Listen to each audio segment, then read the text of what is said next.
दर्शक मित्रों, आज के इस थिंक लाइन के संस्करण में आपका फिर से स्वागत है। हमारे गेस्ट है आपके चहीते सुमित पीर जी, और आज हम बात करेंगे सेवन सिस्टर। नमस्कार भैया। और आज हम बात करेंगे सेवन सिस्टर स्टेट्स की, और उसमें भी जो बहुत बड़ा हंगामा मचा है वो मणिपुर के वायलेंस की, और उसके साथ जुड़ी नेशनल सुरक्षा नीति की। क्या होना चाहिए, क्या है, और ये सब क्यों हुआ। ऐसा लगता था कि जैसे ये कम्युनल वायलेंस हो रहा है क्रिश्चियंस और हिंदू के बीच में, या फिर दो ट्राइब्स झगड़ रही है। मगर अब जब लंबा समय बीतता जा रहा है, आज संसद का मॉनसून सत्र भी शुरू हुआ, 5 दिन हो गए, और पहले ही दिन जो वीडियो आया उस पर से एक डाउट बहुत क्लियर हो गया कि ये कहीं ना कहीं कुछ तो हो रहा है।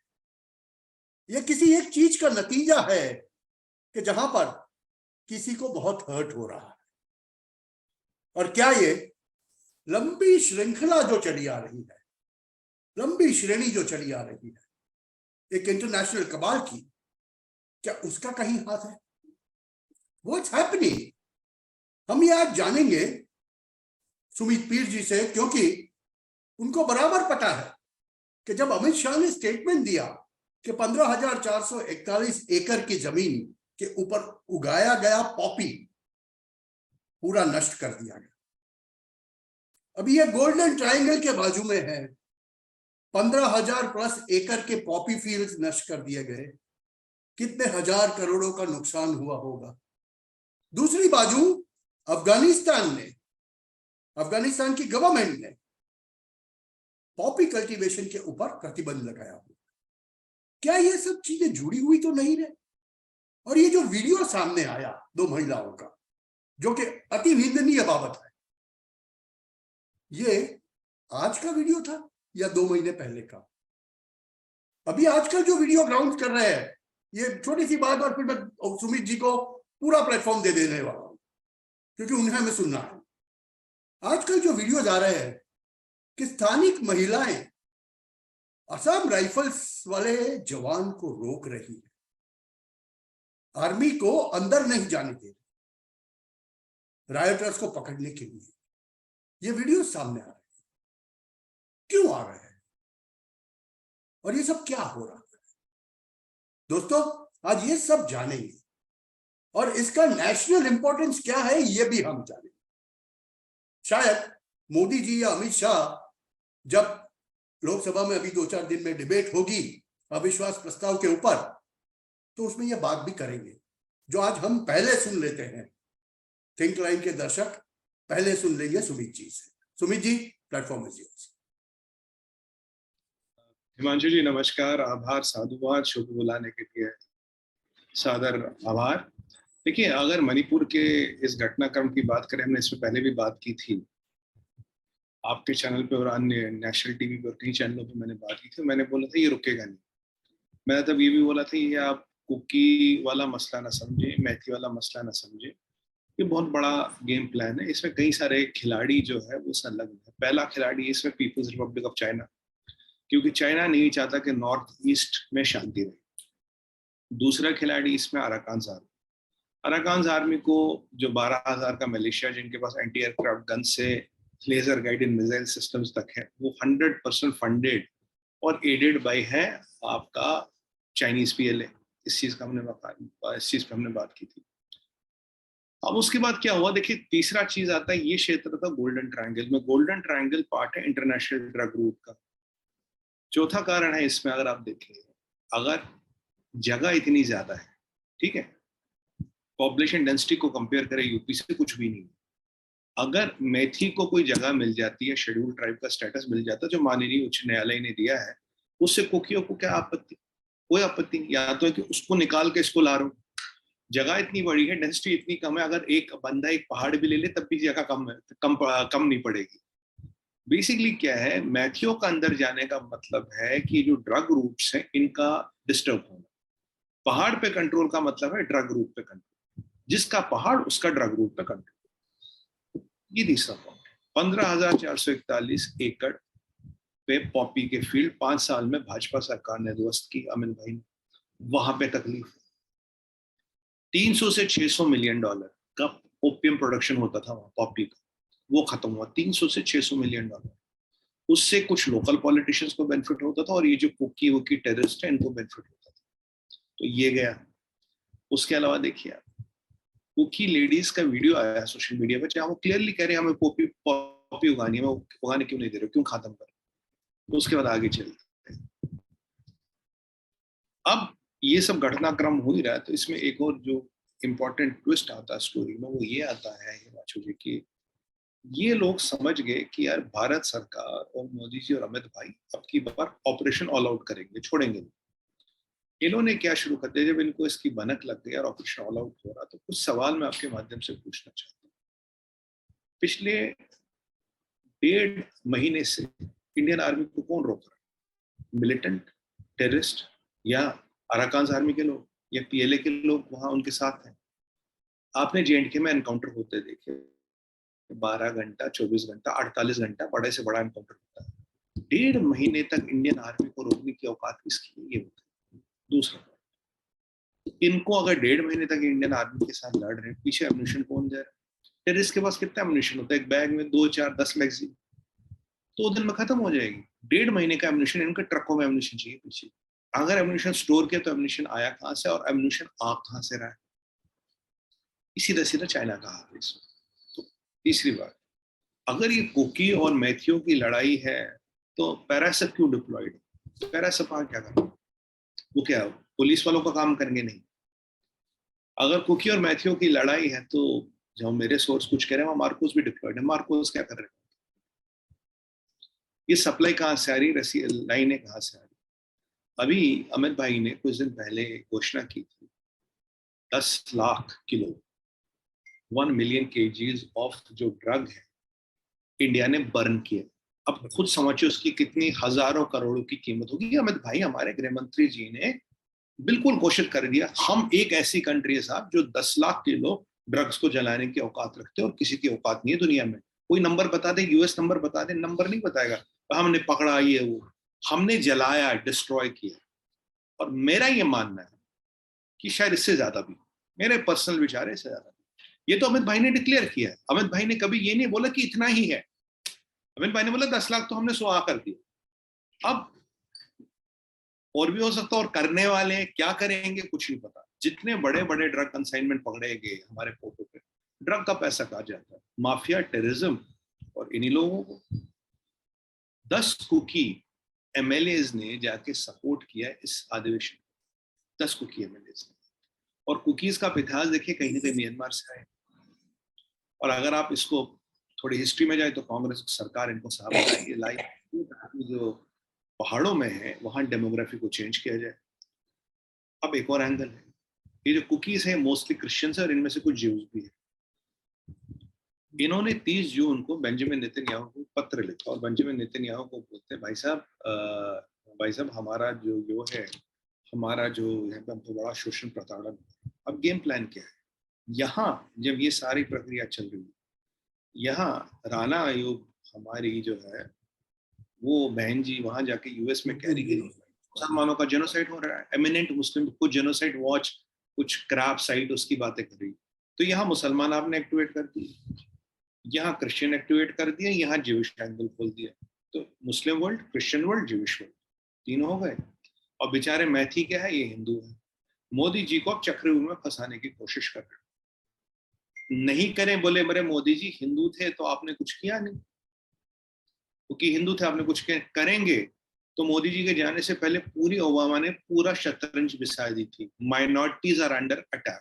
पहले माइनॉरिटी का मतलब होता था मुसलमान। अब भैया 15% पॉपुलेशन तो सेकंड बिगेस्ट मेजॉरिटी, माइनॉरिटी कहां से होगी? अब मुसलमानों में आप बोलोगे इस्लामिक टेरर, दुनिया को पता, सब कुछ पता। तो अब यहाँ क्रिश्चियन है, मुसलमान तो थे, लेकिन इनका जो गेम प्लान है कमाल का। मुसलमान तो एक्टिवेट कर ही रखा था, मुसलमान वाला लिया क्रिश्चियन एंगल, यहाँ ज्यूइश एंगल और खालिस्तानी म्यांमार के वीडियो ट्वीट कर रहे। साहब क्यों कर रहे? खालिस्तानी को म्यांमार में क्या इंटरेस्ट है? कि दिखाने की कोशिश है मुसलमान, क्रिश्चियन, ज्यू और सिख इन सब पे शोषण और प्रताड़न कर रहे हैं नरेंद्र मोदी, अमित भाई शाह, भाजपा। इसलिए इनको हटाना पड़ेगा। कोशिश ये कि दुनिया में 10 में से 8 कंट्री आपकी दुश्मन हो जाए। यूरोपियन यूनियन में जहां रिफ्यूजी क्राइसिस वगैरह ये चल रही, जर्मनी में कुछ एरिया में पुलिस ही जा रही, 8-9% लोगों ने वाट लगा दी फ्रांस की, वो उसकी बात नहीं कर रहे, वो मणिपुर की बात कर रहे हैं, ह्यूमन राइट्स वाले बात कर रहे हैं, माइनॉरिटीज वाले बात कर रहे हैं। तो ये एक चक्रव्यूह में मोदी जी को घेरने की कोशिश है, और यहां से हमारे लोग भी हैं, अंदर के भी लोग जो 2.5 एनिमीज की बात करें, जो 0.5 वाले लोग हैं वो भी एक लोग हैं। पर वो भूल गए मोदी जी अभिमन्यु नहीं, अभिमन्यु को चक्रव्यूह में घुसना तो आता था, निकलना नहीं आता था। इन्हें घुसना भी आता, निकलना भी आता। तो ये चक्रव्यूह को ध्वस्त करेंगे। और आज आप देखिए 2018 में मोदी जी ने कहा था 2023 में नो कॉन्फिडेंस मोशन फिर लाएंगे, आज नो कॉन्फिडेंस मोशन भी आ गया। तो मोदी जी ये चीजें देख रहे हैं और बड़ा संभल के चल रहे हैं। अब आपने महिलाओं वाली बात की, देखिए किसी भी महिला के साथ भारत के किसी भी हिस्से में कोई ऐसी घटना होती 101% कंडेमनेबल है, निंदनीय है, उसका कोई सपोर्ट नहीं किसी भी तरह से। और जो 5-7 लोग इन्वॉल्व थे उनको कड़ी से कड़ी सजा देनी चाहिए साहब, और पकड़े भी गए सारे। पर यहां मैं एक और चीज बोलूंगा, जो हमारी बहनों को नेकेड परेड किया, ये कहते हैं कि जी ये वो की थी, मैं मान लेता हूँ की थी, पर जो हमारी मैथिली बहनें हैं उनके साथ जो बलात्कार हुआ, उनको जो परेड किया गया, उनके साथ जो गैंग रेप हुआ, उसको क्यों नहीं दिखाया गया? ये कौन महिलाएं थी जो हाथ में लाठी लेके सोशल मीडिया पे वीडियोस है पुलिस वालों को मार रही है पूरी पूरी नग्न अवस्था में? कौन है ये? कौन औरतें हैं जो आसाम राइफल्स के दफ्तर के सामने, ब्रिगेड के सामने नग्न अवस्था में खड़ी है? ठीक है, मैं किसी भी ऐसी चीज को सपोर्ट नहीं करता, बट मैं सारे सवाल पूछ रहा हूँ। राजस्थान में क्या हो रहा है साहब, छत्तीसगढ़ में क्या हो रहा है, कर्नाटका में क्या हो रहा है, उसकी भी बात करें ना। आप बात करें तो हर चीज की करें, मेथी की भी करें, कुकी की भी करें, सारे हमारी बहन है, हमें किसी से वो नहीं है। पर जो हमारी राजस्थान में बहनों के साथ हो, कर्नाटका में जो हो रहा है, छत्तीसगढ़ में जो हो रहा है, जो हमारे यहाँ वेस्ट बंगाल मैथियों के साथ हो रहा है, जो कुकियों के साथ हो, सबकी बात करें ना। और हम या आप या ये चैनल किसी भी ऐसी चीज को सपोर्ट नहीं करती, सब गलत है। जिन्होंने भी किया कड़ी से कड़ी सजा मिलनी चाहिए। बट साहब वन साइडेड नैरेटिव को लेके, मतलब यहाँ सिचुएशन क्या हुई, अपोजिशन इन हमारी बहनों के शोषण की स्टोरी को लेकर अपना पॉलिटिकल फॉर्चून और किला बनाना चाहती है, मोदी जी को गिराना चाहती है, और धारणा ये बनाएंगे। और ये जो हमारे कुछ रायता विंग वाले लोग हैं, जो अपने आप को बड़ा मोदी भक्त कहते हैं, जो अपने आप को बड़ा हिंदुत्व वाले कहते हैं, कुछ के तो भाई साहब माँ बाप कम्युनिस्ट है, कुछ की वकालत नहीं चल रही आजकल, और कुछ ऐसे लोग हैं जिनके जी शाही घरानों से संबंध है।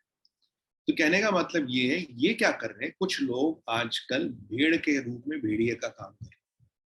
वो हिंदू वोट को तोड़ने की कोशिश कर रहे हैं कि मोदी जी को चारों साइड से घेरो, यहाँ हिंदू, यहाँ मुसलमान, यहाँ क्रिश्चियन, यहाँ ज्यू, और यहाँ 2.5, और नीचे आ गए हमारे वाले कि भैया मोदी जी कुछ नहीं कर रहे, हिंदुओं का शोषण प्रताड़न हो रहा है, हिंदू हिंदू वाली बात करें ना, उन्हें जियो पॉलिटिक्स समझ आती है।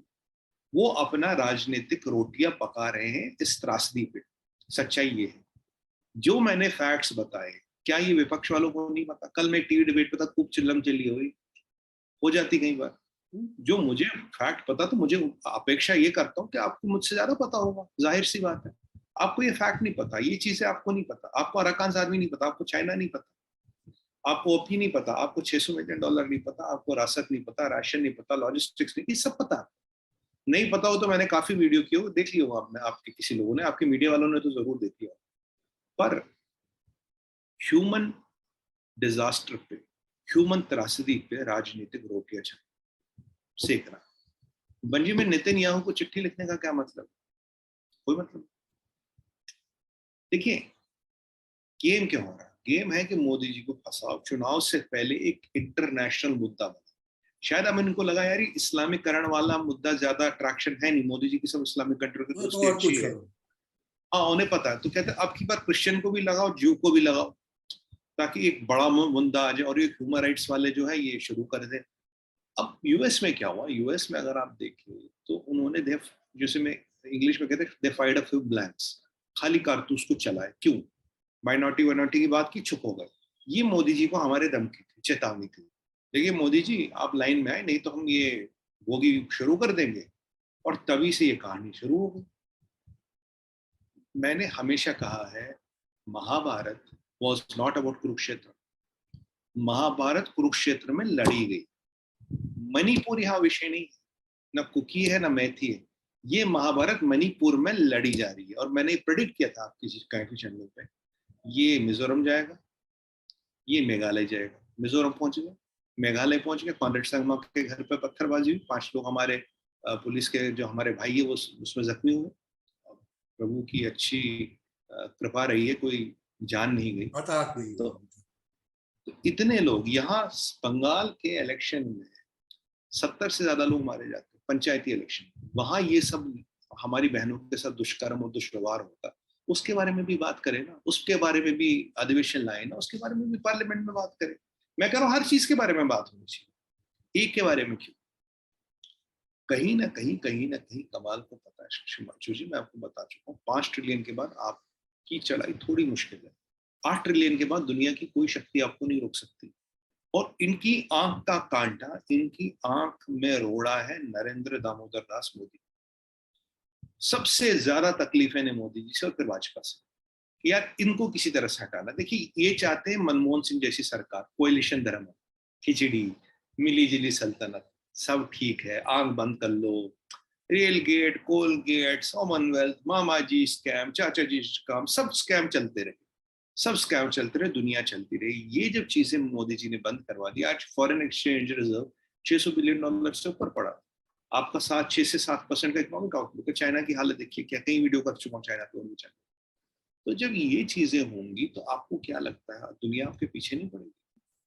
अभी आज मैं कहीं पढ़ रहा था, Germany will be the weakest economy in whole of developed world या डेवलपिंग वर्ल्ड। वो यूके से भी पीछे आएगी। क्यों आएगी साहब? ये जो 1 मिलियन रिफ्यूजीज आपने लाए थे, अब रिफ्यूजीज को क्यों लाया गया? मैंने एक चैनल पर बोला था, सस्ती लेबर, फ्री लेबर, इन्हें मिनिमम वेज नहीं देना, बंधुआ मजदूर। एक टाइम में आप जहाज में डाल के स्लेव्स को लाते थे, वो टाइम तो रहा नहीं अब कि चेनों में डाल के पकड़ के लाओ। अब रिफ्यूजी के नाम पे एंटर कराते हो, पर फिर जो उसका आउटकम हो रहा है वो आप देख ही रहे हो। रशियन यूक्रेनी वॉर की कैजुअलिटी है जर्मनी। साहब, जब इतनी चीजें होंगी, और ये सारे लोग कहाँ जा रहे थे? पिछले 6 महीने का रिकॉर्ड उठा के देखिए, शी जिनपिंग के हजूर में सलाम करने जा रहे थे। एक भारत ही नहीं गया। मोदी जी ने शी जिनपिंग को चवन्नी की औकात दिखा दी उसकी। सारे विदेश मंत्री कहाँ पहुंच रहे? चाइना, सलाम करने। और वो जो अमेरिका की ट्रेजरी सेक्रेटरी गई थी, अगर आप वो देखते हो तो लग रहा था मुझे लेटी जाएगी वो पैरों में। वो तो ऐसा, अगर आपने वीडियो ऐसे ऐसे कुछ हिल रही थी, मैंने कहा भाई बहन जी क्या हो गया आपको, कोई तकलीफ वकलीफ तो नहीं है? मेरे एक रिश्तेदार को मिर्गी, बेचारे को मिर्गी की प्रॉब्लम, वो ऐसे हिलते थे। मैंने कहा ये शहंशाह को देखे हिल क्यों रहे हो? हमारे विदेश मंत्री गए क्या चाइना? वेंगी हमारे चक्कर काट रहा है, क्विंगान तो खैर गया, वेंगी हमारे चक्कर काट रहा है। हमारे अजीत डोवल जी के पैर पड़ रहा है कि भैया मेरा कुछ भला कर। तो आज देखिए हमने अपने 2 दुश्मनों को कैसे ठिकाने लगा कि डिमोनेटाइजेशन हमने यहाँ की, पाकिस्तान की इकोनॉमी खत्म हो गई। चाइना हमारे आगे पीछे घूम रहा था, चाइना हमारे आगे पीछे घूम रहा। और कुछ गद्दार यहाँ ऐसे बैठे जो हमें कहते थे हम चाइना का मुकाबला 7 दिन तक नहीं कर सकते, 7 दिन में पीएलए दिल्ली तक आ जाएगी, चाइना के पास ये है, चाइना के पास वो है। मैं 2020 से कह रहा हूँ, चाइना जैसा फसाड कुछ नहीं। चाइना ये गाड़ी नहीं बना पाया, हाइपरसोनिक मिसाइल बनाना दूर की बात है, और उसको चलाना दूर की बात। सर अभी ये बात पे आएंगे कि ये जो मणिपुर वायलेंस है, आप भी बता रहे थे कि मिजोरम में थोड़ा स्प्रेड हो रहा है, नागालैंड में इसका असर हो रहा है, तो कहीं ये कोई ऐसा प्लान तो नहीं कि नॉर्थ ईस्ट जो 7 सिस्टर स्टेट्स है उनको मेनलैंड इंडिया से कट कर देना? वो चिकन नेक वाली जो बात आती है, सालों से लोग करते हैं, और वो ईस्ट में तो बहुत होती है। हिमांशु जी, अगर आप इस प्रकरण को देखें तो आपको याद होगा, ये मैं प्रेडिक्ट कर चुका था कि निशाना अल्टीमेटली चिकन नेक है। पूरे नॉर्थ ईस्ट को जला। यहाँ आपके रोहिंग्या बैठे हैं वेस्ट बंगाल में, हाँ। कुछ बैठे हैं आसाम में।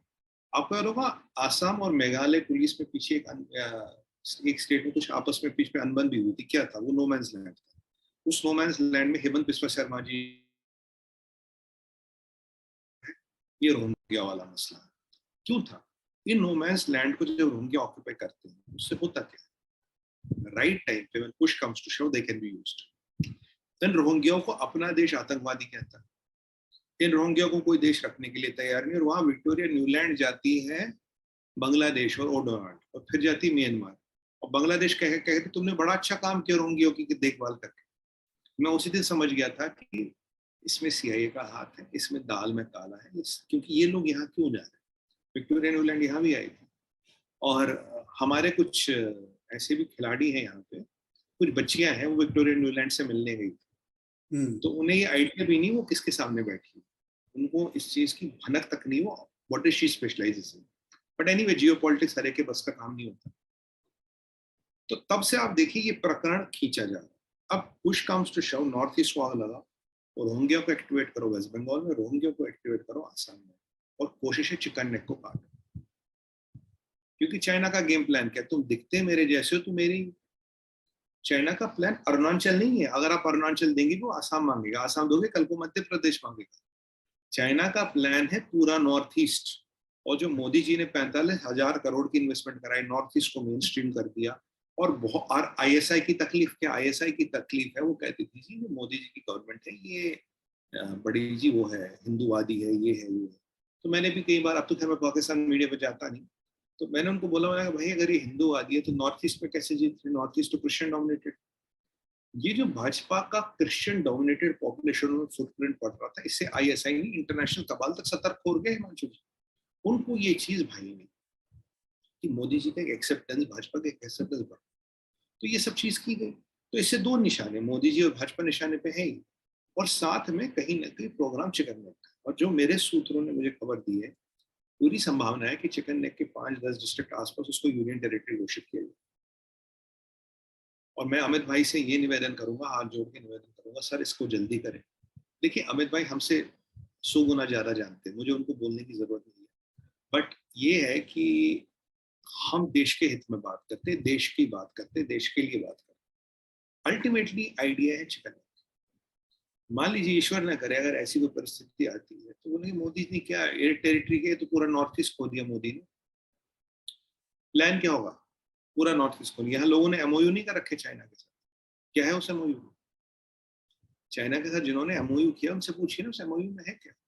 तो हिमांशु जी 2008 में हुआ था ना वो एमओयू तो सर, आज पब्लिक कर देना उस एमओयू को। शी जिनपिंग के साथ कौन सी चिट्ठी साइन कर रहे थे, कौन सा लव लेटर साइन कर रहे थे, बता दो क्या उसमें। तो कहने का बात ये है कि ये बहुत बड़ी साजिश है। हिजाब फेल हो गया, किसान आंदोलन फेल हो गया, काफी चीजें इन्होंने छोटी मोटी कराने की कोशिश की, वो फेल हुई। अब ये सोच रहे इंडिया की वल्नरेबिलिटी कहाँ है, आप क्या अटैक करते हो? फॉल्ट लाइन्स, फॉल्ट लाइन्स कहाँ होती है जहाँ वल्नरेबिलिटी होती है? तो you are attacking the vulnerability of India on the fault lines. पर हमारी गवर्नमेंट सक्षम है, बड़ा अच्छी तरह से इसको हैंडल कर रही है। और मैं लोगों से अपील ये करूंगा, इसे हिंदू क्रिश्चियन इशू ना देखिए, इसे कुकी मैथी इशू ना देखिए। उनका तो यूज हो रहा है बस। अनफॉर्चुनेटली हमारे मेथी भाई are taking all the bread, I have all the sympathies for them. और कुकी भी सारे बुरे नहीं, उनमें से कुछ लोग जो पॉलिटिकल, ड्रग और टेररिज्म वाला ग्रुप है, ये इन्वॉल्व है। तो हमें बड़ा संभल के खेलना है, बड़ा बच के चलना है, नहीं तो जो हमारा विरोधी पक्ष है उसने कोई कसर नहीं छोड़ी। जब ये किस्सा शुरू हुआ था मैंने तभी बोला था ये रुकेगा। I could see through the whole thing। आपके चैनल पे भी बोला था ये रुकेगा नहीं। अब आप देखिए आज। सर अभी सवाल ये आता है कि जैसे अमित भाई ने कहा कि हमने पॉपी फील्ड्स 15,000 एकड़ प्लस में से निकाल दिए। अभी that is their livelihood, tribal लोगों के लिए इट वाज देयर लाइवलीहुड। वहां पर ऐसा कहा जाता है कि जहां पॉपी बहुत सही उगता है वहां संतरा बहुत सही उगता है जी। तो इज देयर अ प्लान, ऐसा कुछ दिखता है आपको कि सेंट्रल गवर्नमेंट कुछ ऐसा कर रही है कि जिससे alternative livelihood for this local tribals is generated there and there itself, वही का वही उनका ऑल्टरनेटिव लाइवलीहुड का प्लान हो जाए, और जिसकी वजह से वो लोग प्रॉस्पर कर पाए फिर से, क्योंकि it is leading to economics basically. Himanshu ji इसके 3 डायमेंशन आंसर के। पहला आंसर डायमेंशन आंसर ये का है, Poppy cultivation is illegal, it is not legal. Yes, illegal business को किसी भी तरह से जस्टिफाई नहीं कर सकते। कल को मैं बोलूंगा यार मैं बाहर खड़ा होकर सोने की चेनें छीनता हूँ, तो अब मेरे तुम कह रहे हो बंद कर दो, तो अब मुझे सोने की दुकान का लॉकर का नंबर दे दो, मैं सुनार से जाके ले आऊंगा। इलीगल बिजनेस को कभी लीगलाइज नहीं किया जाएगा, ये बहुत पहले बंद होना चाहिए था। जब तक भाजपा की सरकार नहीं तब तक बंद नहीं हुआ साहब, पहली बात। दूसरी बात, आपने खुद बोला हुआ संतरा उगता है, ये सबको पता। तीसरी बात, सॉइल टेस्टिंग करके, सॉइल हेल्थ कार्ड देके आप कहीं भी जाके टेस्ट करा सकते हो, वो 15 फसलें बता देंगे क्या क्या उगेगी। ये सुविधा भारत में हर जगह अवेलेबल है, निःशुल्क अवेलेबल है। चौथी और इंपॉर्टेंट चीज, मोदी जी का विजन है पूरे नॉर्थ ईस्ट में ऑर्गेनिक खेती कर लो, जिसका डिमांड देश विदेश में। पर यहाँ लोगों को अगर अफीम उगाने की आदत हो गई तो वो खेती तो करेंगे नहीं ना। तो वही वाली बात है, अगर आप ऑर्गेनिक फार्मिंग करते हो, उसकी डिमांड इंडिया में नहीं, यूरोप में, अमेरिका में, हर जगह है। आप जो हो जहर बेचने का काम करते हो, अब आप अमृत बेचोगे, क्योंकि जो ऑर्गेनिक खेती में जो प्रोडक्ट होता है अमृत है, कोई पेस्टिसाइड नहीं है, खाद नहीं है, कुछ नहीं है। नॉर्थ ईस्ट में काफी हमने ऑर्गेनिक खेती डेवलप कर दी है और कर सकते हैं। तो ट्राइबल्स को मान लीजिए एक इलेजिटिमेट बिजनेस करके 10 लाख रुपए साल का कमाते हैं, लेजिटिमेट बिजनेस करके 8 लाख कमाएंगे। टैक्स तो दोनों पे नहीं है, किसान पे यहाँ टैक्स थोड़ी ना है हमारे देश में। तो जहर की खेती करेंगे आप या अमृत की खेती करेंगे, ये फैसला आपको करना है। विकल्प बहुत है हिमांशु जी, विकल्प और इनिशिएटिव की कमी नहीं है, पर इलीगल इलीगल है, लीगल लीगल है। आप देश को तोड़ने की बजाय देश में फॉरेन एक्सचेंज अर्नर बने, आप डिस्ट्रक्टर की बदले कंट्रीब्यूटर बने। विकल्प तो ये है जी। अभी सर यही बात आ रही है अभी लास्ट में कि जैसे 5 दिन हो गए संसद का सत्र चालू हुआ, संसद के सत्र की शुरुआत ही मणिपुर के उससे हुई, वो जो वीडियो लीक किया गया जानबूझ के। अभी आज आया है कि अविश्वास का प्रस्ताव आएगा, अविश्वास का प्रस्ताव दाखिल हो चुका है, उसके ऊपर चर्चा होगी। तो नेचुरल है कि उसमें नरेंद्र भाई भी जवाब देंगे, अमित भाई भी बोलेंगे, स्मृति ईरानी भी बोलेगी, बहुत से लोग बोलेंगे। तो आप क्या एक्सपेक्ट करते हैं कि ये जो कबाल है, वो कबाल को संसद के अंदर पर्दाफाश करने में ये लोग सक्षम है, कर पाएंगे? ये हिमांशु जी, अगर मैं आपको डायरेक्ट बोलूं और सच बोलूं, इस कबाल का इशारा मोदी जी ने बहुत पहले किया था। मोदी जी ने एक चीज बोली थी, मैंने बहुत पावरफुल लोगों से पंगा ले लिया, ठीक है। तब लोग समझ नहीं पाए थे, मैं लोगों को समझाने की चेष्टा कर रहा था। मैंने कहा देखिए, हिंदुस्तान की धरती पे कोई ऐसा माइका लाल नहीं जो मोदी जी के आसपास आ सके विद द सिक्योरिटी। उन्होंने ये भी कहा था मेरी जान को भी खतरा। तो आपको लगता है कि ये टेररिस्ट, ये आतंकवादी, ये छोटे मोटे जहादी टटपुंजी है, इनसे मोदी जी को खतरा नहीं? जो जिस तरफ की तरह मोदी जी इशारा कर रहे थे वो इंटरनेशनल कमाल की बात करते हैं। इंटरनेशनल कमाल में कौन कौन लोग, मुझे आपको समझाने की जरूरत नहीं। इंटरनेशनल डीप स्टेट क्या, मुझे उसको समझाने की जरूरत। अगर हम इस प्रकरण की बात करें तो ये जो डीप स्टेट है, इसमें तो राजनेता तक शामिल है, उनके बेटे शामिल है, एक्स प्रेसिडेंट प्राइम मिनिस्टर शामिल है साहब, एक्स जनरल शामिल है। तो उनको आप डायरेक्टली एक्सपोज नहीं कर पाओगे, उनके आप प्यादों को रोकोगे, धीरे धीरे उनका स्पेशल आ रहेगा, वो रुकेगा। बादशाह लड़ नहीं सकते, बादशाह लड़ता प्यादों, घोड़ों और स्पेशल आरों के थ्रू। प्यादे तो खत्म हो चुके साहब, घोड़े भी खत्म हो चुके, स्पेशल आर वगैरह कुछ बचे हैं। अब देखिए जॉर्ज सोरोस को सामने आने की जरूरत क्यों है? आपको लगता है जॉर्ज सोरोस डीप स्टेट है? नहीं, वो स्पेशल आर। डीप स्टेट तो उसके पीछे, डीप स्टेट उसके ऊपर। तो अब जो अलग लेवल के खिलाड़ी आ रहे हैं, ये डीप स्टेट की मजबूरी है जो ये जो नो कॉन्फिडेंस मोशन ला। क्यों? देखिए ना, 2018 में मोदी जी ने बताया था तो 23 में आप फिर करोगे, उनको विजन देखिए, 18 में बता दिए थे, 23 में भैया तुम फिर यही करोगे। कारण क्या है? कारण ये है कि वहां जो, अब ये मैच से आप इसकी परिकल्पना कीजिए, एक ओवर में 25 रन बनाने आपको लगता बहुत मुश्किल है, बना नहीं पाए, सामने बहुत जबरदस्त बॉलर और आपका बैट्समैन ऐसे कमजोर सा, पर आप क्या करोगे? कहोगे बल्ला घुमा, लगा लगा नहीं लगा नहीं लगा, ये बल्ला घुमा रही है, लॉन्ग हैंडल कहते हैं ना, लॉन्ग हैंडल खेल रही पोजीशन। और ये जो कबाल वाले हैं कह रहे भैया तुम्हें इतने साल पैसे दिए, खाद पानी दिए, कुछ तो करो, धमाका तो करो, कोशिश तो करो। तो वो कह रहे साहब चांस नहीं, बोला कोई वो तुम्हारा काम नहीं रहा, तुम बल्ला घुमा। अब ये इस चक्कर में कि मोदी जी का कितना नुकसान कर ले, भाजपा का कितना नुकसान करे, इन्हें पता मोदी जी आएंगे, पर कहीं मोदी जी 400 प्लस सीटें न लाए, तभी कॉन्स्टिट्यूशन को अमेंड करने की पावर लाएंगे, तो मोदी जी को कितना रोक पाओगे? मैच तो नहीं जीत पाओगे, पर कितना नुकसान कर दोगे? कि आप 100 रन से हारोगे या आप मतलब आप 24 रन से हारोगे? कि मोदी जी का और भाजपा का अभी कितना नुकसान किया जाए इस चीज में लगे, ये सब कबाल उसी चीज पे लगा। और जितना कबाल डेस्परेट होगा, आज आपको एक और प्रोडिक्शन कर, उतने बड़े खिलाड़ी सामने आएंगे।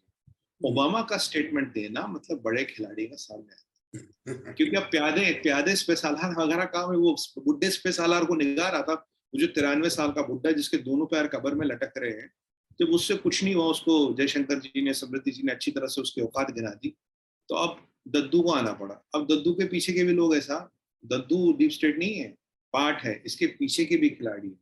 जितना मोदी जी, आप एक और देखिए, मोदी जी जब जीत के आएंगे तो इसके पीछे वाले खिलाड़ी भी धीरे धीरे सामने आने लगे, क्योंकि बादशाह कब लड़ता है? जब न सिपाही बचता है न सिपह सालार बचता है। तो हम तो उस चीज का वेट करें कि बादशाह से लड़ेंगे डायरेक्ट, आ जाओ देख लेंगे तुम्हें भी। तो दर्शक मित्रों, आपने देखा सुमित जी ने बताया कि जैसे चेस का गेम चलता है ना, वैसे चेस का गेम चल रहा है, और ये ऊंट कौन सी करवट बैठेगा वो आपको डिसाइड करना। क्या आप डीप स्टेट को जीने देंगे? क्या आप डीप स्टेट को भारत के अंदर फिर से प्रवेश देंगे? मैं बहुत समझ के बोल रहा हूं, फिर से प्रवेश देंगे, बहुत मुश्किल से निकाला है दोस्तों। और इसीलिए शायद ये जो नॉर्थ ईस्ट वाला चक्कर शुरू हुआ है ना, वो 2024 तक चलता रहेगा, कोई ना कोई स्वरूप में चलता ही रहेगा। आज ये, कल वो, परसों वो। हमने शुरुआत देखी है, बीबीसी से शुरू हुआ, किसान आंदोलन, शाहीन बाग हुआ, बहुत सी चीजें हो गई, ऑक्सफोर्ड का कांड हुआ, यूएस में जाके कुछ बोला, बहुत कुछ हो गया। मगर अभी तो कुछ ऐसा लग रहा है कि जानबूझ के अपनी सुप्रीम कोर्ट भी अपने विपक्ष के एक बड़े नेता को, उनके सामने जो जजमेंट आया ना, उसको बदल देगी, फिर से मैदान में आने का मौका देगी। कहीं ऐसा नहीं कि हमारे पास वक्त बहुत कम है। तो इस मामले में मैं सुबीर जी की राय जानना चाहूंगा, सिर्फ 1 मिनट के अंदर। What do you foresee? Will he get a reprise? Because the 5th August is going to be a very important day again in 2023. If you see the history of Indian state in last 8 years, 5 अगस्त को कुछ ना कुछ बड़ा होता आया है, और 4 अगस्त को राहुल का हियरिंग है सुप्रीम में। सर क्या होगा? इसके बाद मैं बंद कर दूंगा क्योंकि हमारे पास वक्त नहीं है, 2-1 मिनट ही बचे हैं। देखिए हिमांशु जी, माननीय सुप्रीम कोर्ट पे और भारतीय न्याय प्रणाली पे और चंद्रचूड़ जी पे मुझे पूरी आस्था है। बड़े पेट्रियोटिक लोग हैं ये जो भी फैसला करेंगे न्याय संगत करेंगे और भारत के हित में करेंगे। और अगर राहुल गांधी जी डिस्क्वालीफाई हो जाते हैं तो विपक्ष की यूनिटी में सेंध पड़ेगी, और अगर रिक्वालीफाई हो जाते हैं तो उससे बड़ी सेंध पड़ेगी। देखिए, आगे कुआं पीछे खाए, it is there stuck between devil and duke Lucy, whichever way they go, it's a pan to fire or fire to pan. हमें चिंता करने की आवश्यकता नहीं, जब तक महाकाल की कृपा इस धरती पे है और योग माया अपना प्रकरण चला रही है, इस तरफ ले जाए उस तरफ ले जाए, प्रभु की लीला प्रभु जाने, सब होगा और सनातन के और भारत के हित में होगा सारा। दर्शक मित्रों, तो आपने सुना, और माइंड यू 5 अगस्त को मैं जहां तक हो सके आपसे लाइव बात करूंगा और बताऊंगा कि मैंने पहले कहा था कि 5 अगस्त को कुछ न कुछ होगा और बहुत बड़ा कुछ होगा। उससे पहले तो 2-4 चौके छक्के लगने अभी बाकी है, वो हो जाएगा। बट हम इतनी आशा रख सकते हैं और इतनी ही कामना करते हैं कि नॉर्थ ईस्ट में जो अब the fire which is burning dies down naturally, कि वो ये जो गंदगी जो शुरू हुई है ना अपने देश में, कर्नाटक में दिख रहा है, राजस्थान में दिख रहा है, वेस्ट बंगाल में दिख रहा है, कहीं ना कहीं नॉर्थ ईस्टर्न स्टेट्स में भी देखा, ये सब नहीं होना चाहिए। ये भारतीय संस्कृति नहीं है, सनातन नहीं है। और हर एक सनातनी ये बाबत की ध्यान रखेगा कि हम कुछ ऐसा ना कर बैठे कि जिसकी वजह से हमें बाद में पछताना पड़े। तो मित्रों, आज सिर्फ इतना ही। आप इस चैनल को अगर लाइक करते हो तो लाइक कीजिए, सब्सक्राइब कीजिए।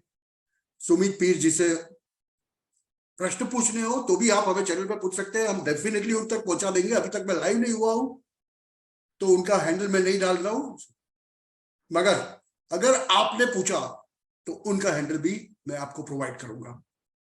दोस्तों, आज के लिए इतना ही।